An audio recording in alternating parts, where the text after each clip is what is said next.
આ અગાધ અંતરિક્ષમાં નાની સુંદર લખોટી કે કોઈ માળાના મણકા જેવી ફરતી રહેતી આપણી આ નાનકડી અમથી પૃથ્વી કેટલી વાઇબ્રન્ટ છતાં કેટલી નાજુક અને કેટલી શાંત છતાં કેટલી જીવંત. પણ જ્યારે અંતરિક્ષમાંથી આપણી પૃથ્વી તરફ થોડું ઝૂમ કરી અને જોઈએ ને ત્યારે દેખાય કે આ ધરતી સતત બદલાઈ રહી છે. ભૂકંપો આવે છે, જ્વાળામુખી ફાટે છે, જંગલો કપાઈ રહ્યા છે, ગ્લેશિયર્સ પીગળી રહ્યા છે, સમુદ્ર વધતો જઈ રહ્યો છે, શહેરો સતત વધતા જઈ રહ્યા છે. માનવજાત સામે અનેક પડકારો આંખો ફાડીને તાકી રહ્યા છે. પણ આ બધું પરિવર્તન નરી આંખે જોવા, આ પરિવર્તનના પરિબળો સમજવા અને આ બધું રોકવા, રક્ષવા કે માત્ર રેકોર્ડ કરવા પૂરતું પણ કોઈ છે ખરું?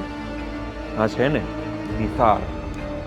વિજ્ઞાનની મહત્તા થકી એક પૃથ્વી પ્રત્યે પોતાની જવાબદારી નિભાવવા માટે એક બનેલા બે દેશોના વૈજ્ઞાનિકોના અથાગ પરિશ્રમનું પરિણામ એટલે નિસાર.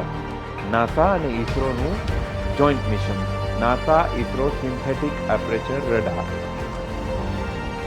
નાસા પાસડેનાની લેબથી લઈને ઇસરો બેંગલુરુના ક્લીન રૂમ સુધી નિસારને ઇક્વલ પાર્ટમાં ડેવલપ કરવામાં આવ્યું છે. ઇસરોએ એસ-બેન્ડ રડાર, સ્પેસક્રાફ્ટ અને લોન્ચ બનાવ્યું. નાસાએ એલ-બેન્ડ રડાર, એનું 12 મીટરનું ગોલ્ડન રિફ્લેક્ટર અને ઓર્બિટલ નેવિગેશન બનાવ્યું. આ પહેલી વાર છે કે યુનાઇટેડ સ્ટેટ્સ અને ઇન્ડિયા બંને મળીને એક ફૂલ સ્પેસ ઓબ્ઝર્વેટરી સાથે મળીને બનાવી છે. આપણા માટે ગર્વની વાત એ છે કે આપણા જે વૈજ્ઞાનિકો છે એ માનવતાના ભલા માટે સતત કામ કરી રહ્યા છે અને એમાં નાસા પણ સાથે જોડાયું છે. એટલે આ મિશન જે છે એ વિશ્વબંધુ અને વિશ્વના ભાગીદાર તરીકે ભારતનું જે વિઝન છે એનો આખા અંતરિક્ષમાં પણ પડઘો પાડે છે. હવે એ સમજીએ કે આ નિસાર જે છે એ એકચ્યુઅલી કરશે શું. તો અગાઉ કહ્યું એમ ક્લાઇમેટ ચેન્જ, કુદરતી આફતો, પર્યાવરણીય ફેરફારો, આ બધા પડકારો જે છે આપણી રૂટીન લાઈફને પણ સીધી અસર કરે છે. આ પડકારોને સમજવા અને તેમનો સામનો કરવા માટે આપણે શું જોઈએ તો ઊંડી સમજણ અને સચોટ માહિતી. નિસાર આપણને એ જ સચોટ માહિતી અને એ જ સમજણ પૂરી પાડશે. નિસાર સેટેલાઇટ એટલે અવકાશમાં આંખો ખોલીને બેઠેલો આખી દુનિયાનો એક એવો મિત્ર જે આખી દુનિયા પર નજર રાખે છે. નિસાર દિવસ હોય કે રાત, વરસાદ હોય કે વાદળ, ધુમ્મસ હોય કે ધુમાડો, બધામાંથી આરપાર જોઈ શકે છે. આ બધું નિસારની બે સુપર રડાર આઈઝના કારણે પોસિબલ છે. એલ-બેન્ડ અને એસ-બેન્ડ. એલ-બેન્ડ એટલે એલ-બેન્ડ રડાર જે છે એ માનો કે જાણે ધરતીનું એક્સરે મશીન હોય ને એ રીતે કામ કરશે. આંખ એટલી પાવરફુલ છે કે તે ખાલી ઉપરની સપાટી જ નહીં, પૃથ્વીની જે ઉપરની સપાટી છે એ જ નહીં, પણ જંગલોની અંદર શું ચાલી રહ્યું છે અને જમીનની અંદરના ફેરફારોને પણ જોઈ શકે છે. એનાથી એ ખબર પડે કે જંગલો કેટલા ઉગી રહ્યા છે, કેટલા કપાઈ રહ્યા છે, ગ્લેશિયર્સમાં બરફ કેવી રીતે ખસી રહ્યો છે, કેટલો પીગળી રહ્યો છે. અને હા, ભૂકંપ આવતા પહેલા જમીનમાં થતી જે નાની નાની હલચલ હોય ને એને પણ એલ-બેન્ડ રડાર પકડી પાડે છે. હવે એસ-બેન્ડ રડાર જે છે ને આપણા આમ એક સુપર ઝૂમ કેમેરા જેવું કામ કરશે. સપાટીની નાની નાની ડિટેલ્સ પર ફોકસ કરશે. તમારા ખેતરમાં પાક કેવો છે, હેલ્ધી છે કે નહીં, અને એનાથી જાણી શકાશે. બરફ ઓગળ્યો પણ ક્યાં ઓગળ્યો, ક્યાં જામી રહ્યો છે, એ બધું સપાટી પર જે કંઈ કામ કર્યું છે એ બધી ખબર પડશે. જમીનમાં કેટલો ભેજ છે એ પણ એસ-બેન્ડ રડાર આપણને માપીને કહી શકશે. એટલે આ બંને જે સિસ્ટમ છે એલ-બેન્ડ અને એસ-બેન્ડ એ સાથે મળીને કામ કરે છે. એલ-બેન્ડ આપણને જમીનની અંદરની માહિતી આપશે, જ્યારે એસ-બેન્ડ જે છે એ જમીનની ઉપરની માહિતી આપશે, સપાટીની હાલત બતાવશે. એટલે નિસાર આપણને આપણી પૃથ્વીનું એક કમ્પ્લીટ અને ક્લિયર પિક્ચર આપશે, જે સાયન્ટિસ્ટ અને આપણા બધાને પૃથ્વીને વધારે સારી રીતે સમજવામાં મદદ કરશે. સૌથી મોટી ખાસિયત છે એનું 12 મીટરનું મોટું ડિપ્લોયેબલ મેશ એન્ટેના. જરા વિચારો, અવકાશની અંદર આટલું 12 મીટરનું મોટું મેશ એન્ટેના હોય એ જ વિજ્ઞાનની કેટલી મહાનતા છે. હવે આ જે એન્ટેના છે એટલું પાવરફુલ છે કે તે 240 કિલોમીટરથી પણ વધુનો જે વિસ્તાર હોય ને એનો એક સાથે હાઈ રિઝોલ્યુશનમાં ફોટો કેપ્ચર કરી શકશે. એટલે માનો કે તમે એક ઝાટકે એક ક્લિકમાં એક આખા શહેરનો ફોટો પાડી શકો, અને એ પણ ક્લિયર કટ.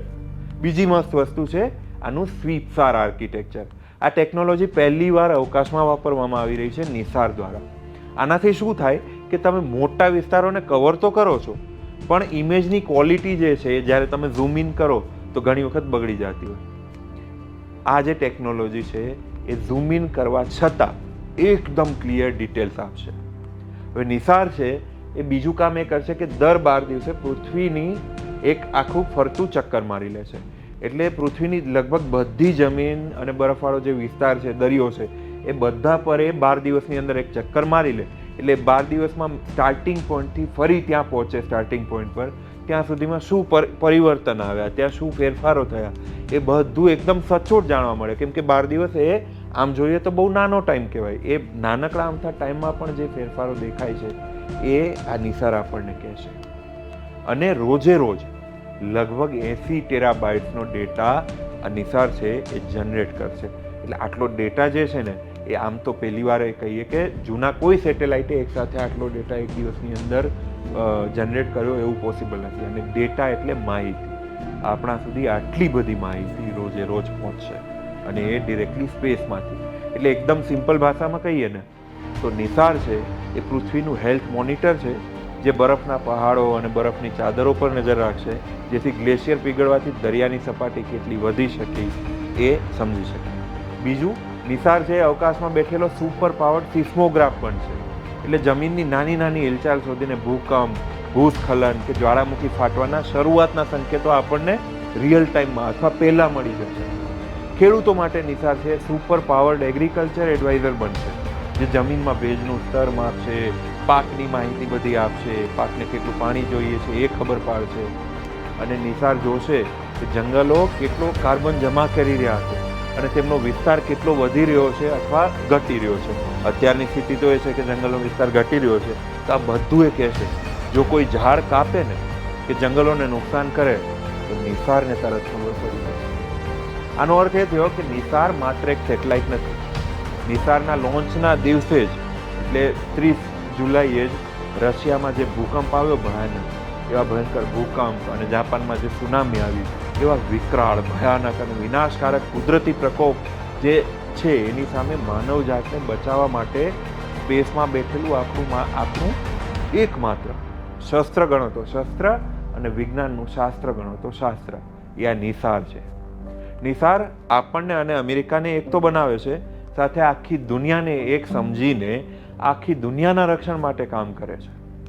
પ્રકૃતિને પરાસ્ત કરવી એ માનવજાત માટે આમ તો અશક્ય જ છે, કેમ કે માણસ છે એ પ્રકૃતિ સામે એકદમ નાનો છે.